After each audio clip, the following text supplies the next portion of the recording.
Hello, hello, hello, hello, everybody.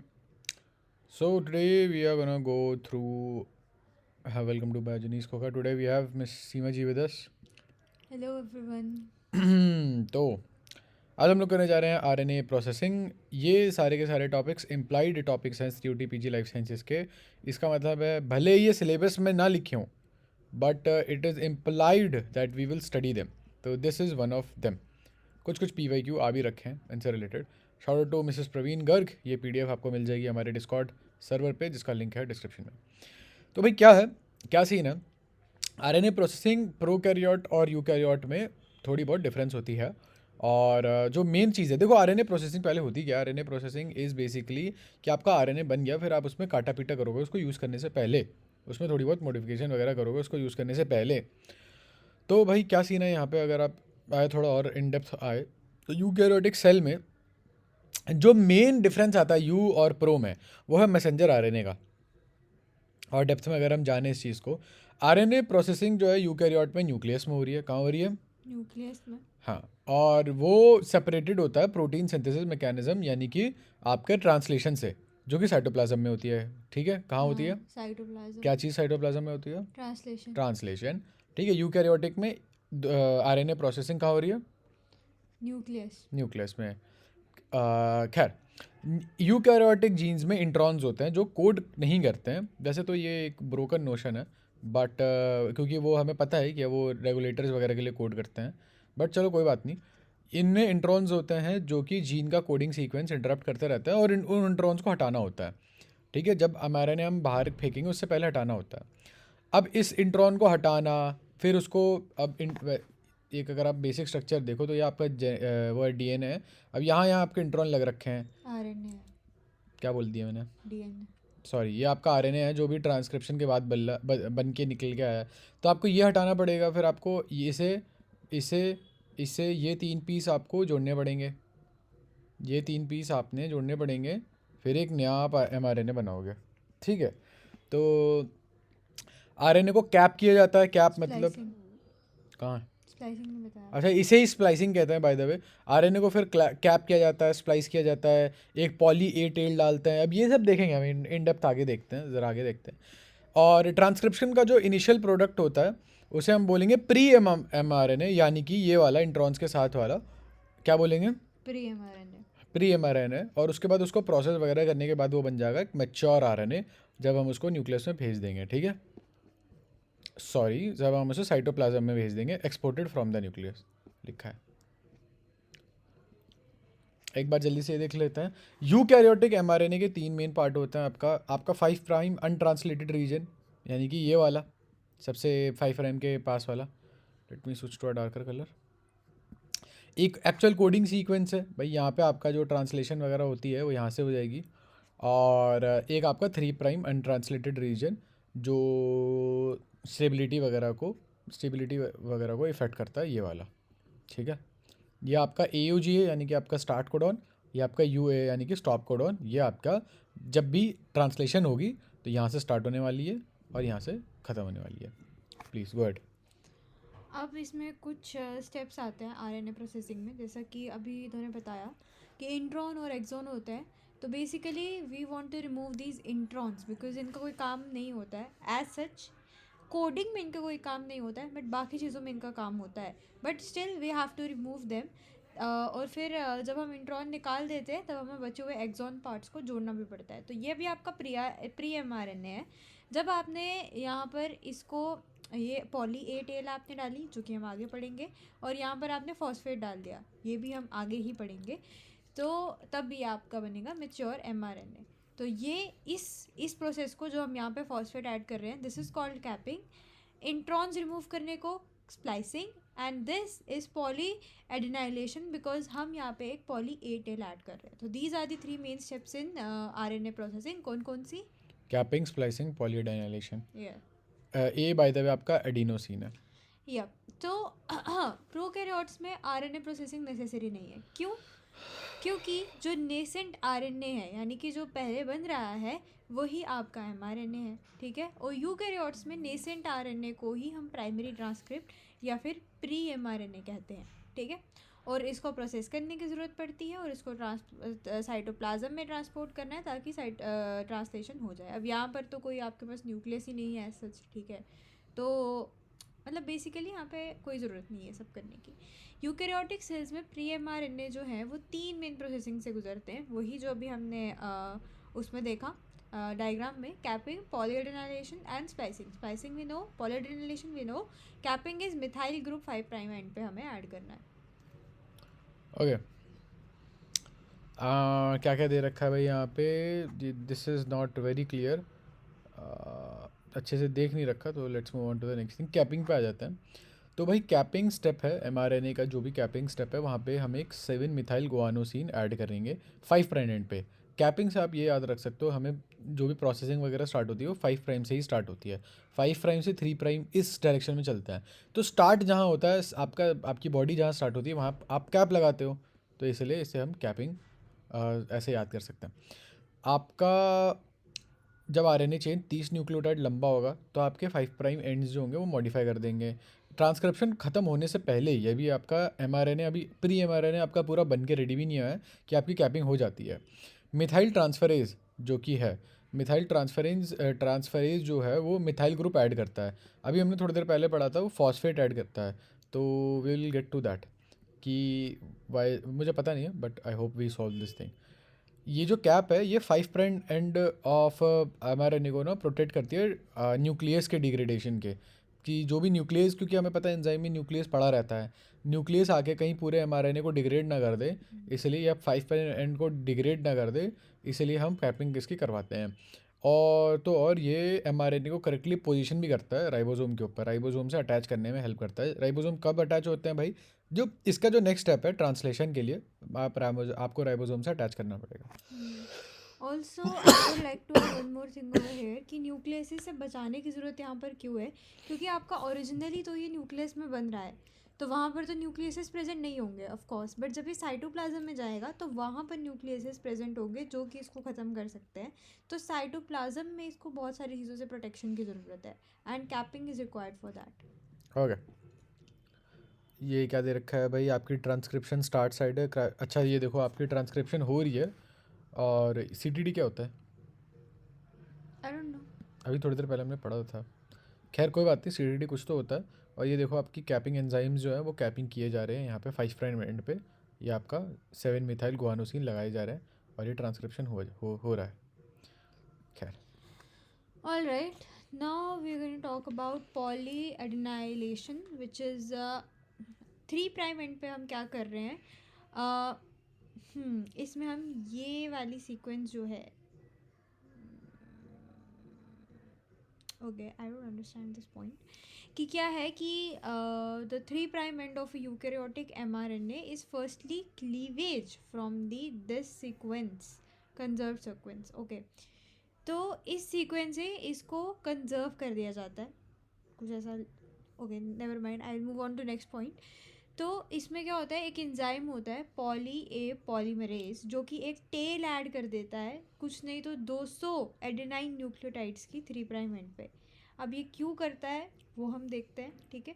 जो poly A tell है वो एक रोल प्ले करती है एफिशिएंट ट्रांसलेशन में mRNA की और उसकी ट्रांसपोर्टेशन में साइटोप्लाज्म की। अब देखो, जैसा हमने पढ़ा कि कैपिंग जो है वो भी ट्रांसक्रिप्शन के दौरान ही हो रही थी, ठीक है, और ये जो पॉलीएडेनाइलेशन है ये भी ट्रांसक्रिप्शन के दौरान ही हो रही है, and in fact it is helping in the efficient translation, ताकि अच्छे से ट्रांसलेशन हो जाए।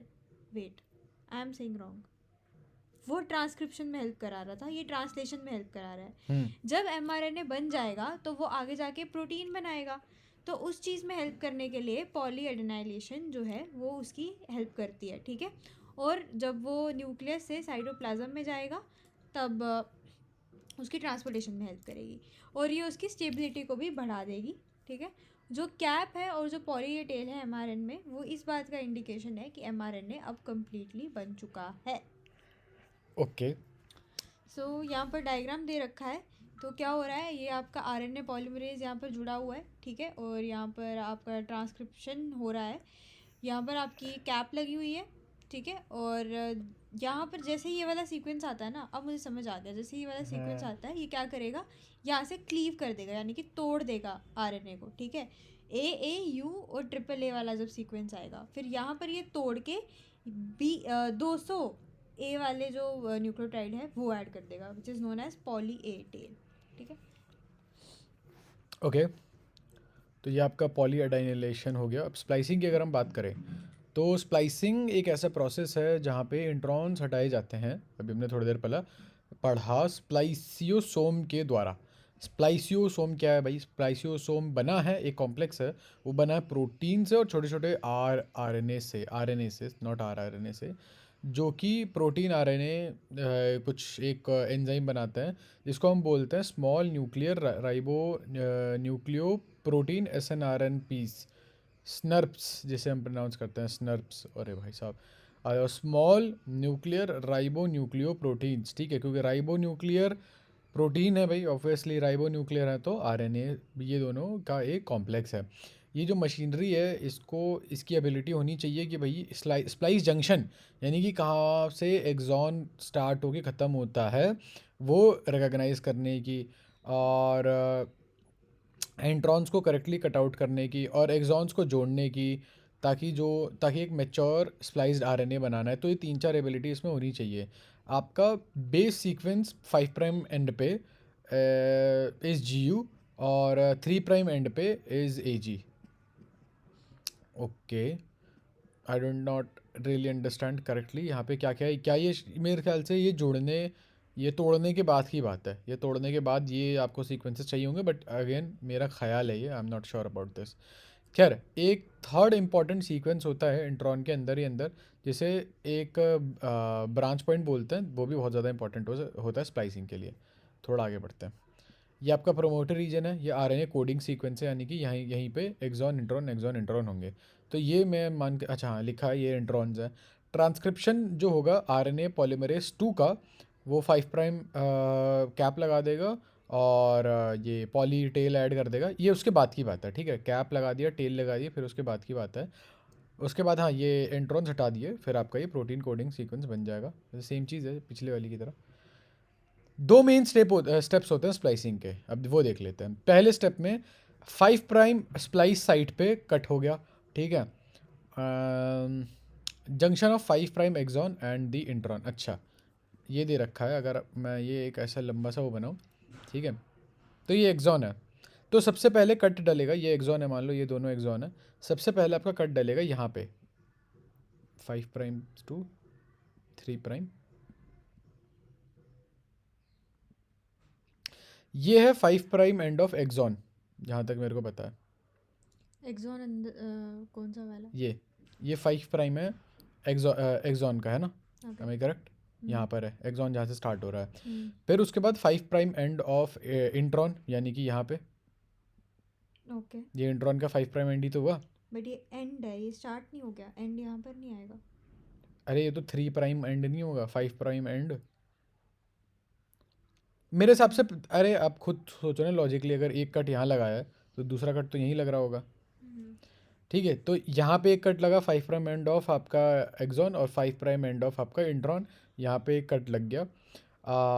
Then is joint to the branch point within the intron, this generates the, I do not know what this whole thing means, ठीक है। I will get back to you on this, एक बारी research करके एक बारी आऊँगा मैं, तो I will get back to you on this. I don't understand this. एक डिफरेंट शेप ऑफ मॉलिक्यूल बनता है, बट चलो कोई बात नहीं, for the sake of explanation एक डिफरेंट शेप का मॉलिक्यूल बनता है which is the lariat shaped molecule, और ये कैरेक्टरिस्टिक चीज़ है स्प्लाइसिंग प्रोसेस का। दूसरे स्टेप में जो 3 प्राइम स्प्लाइस साइट जो कट हुई थी, और जो 2 एक्सॉन निकल चुके थे वो, और इंट्रॉन रिलीज हुआ था, ठीक है, कुल मिला के एक यहाँ कट लग गया, एक यहाँ कट लग गया, और उसके बाद तीसरे प्रोसेस में ये दोनों कट जोड़ दिए जाएंगे। मतलब ये जो है ये और ये चीज़ जुड़ी हुई होगी, यहाँ से यहाँ तक की, और यहाँ से यहाँ तक की, मेरे हिसाब से तो यही है। खैर कोई बात नहीं, आगे बढ़ते हैं। अच्छा चलो, यहाँ पे शायद एक्सप्लेन हो जाएगा, एक बार देखते हैं। ब्रांच पॉइंट एडेनिन, एक बार वापस से ब्रांच पॉइंट देखता हूँ, let me see what is that with in that is important for splicing. Branch point के बाद में ऐसा कुछ दे नहीं रखा है, कोई बात नहीं, देखते हैं, लेट्स सी।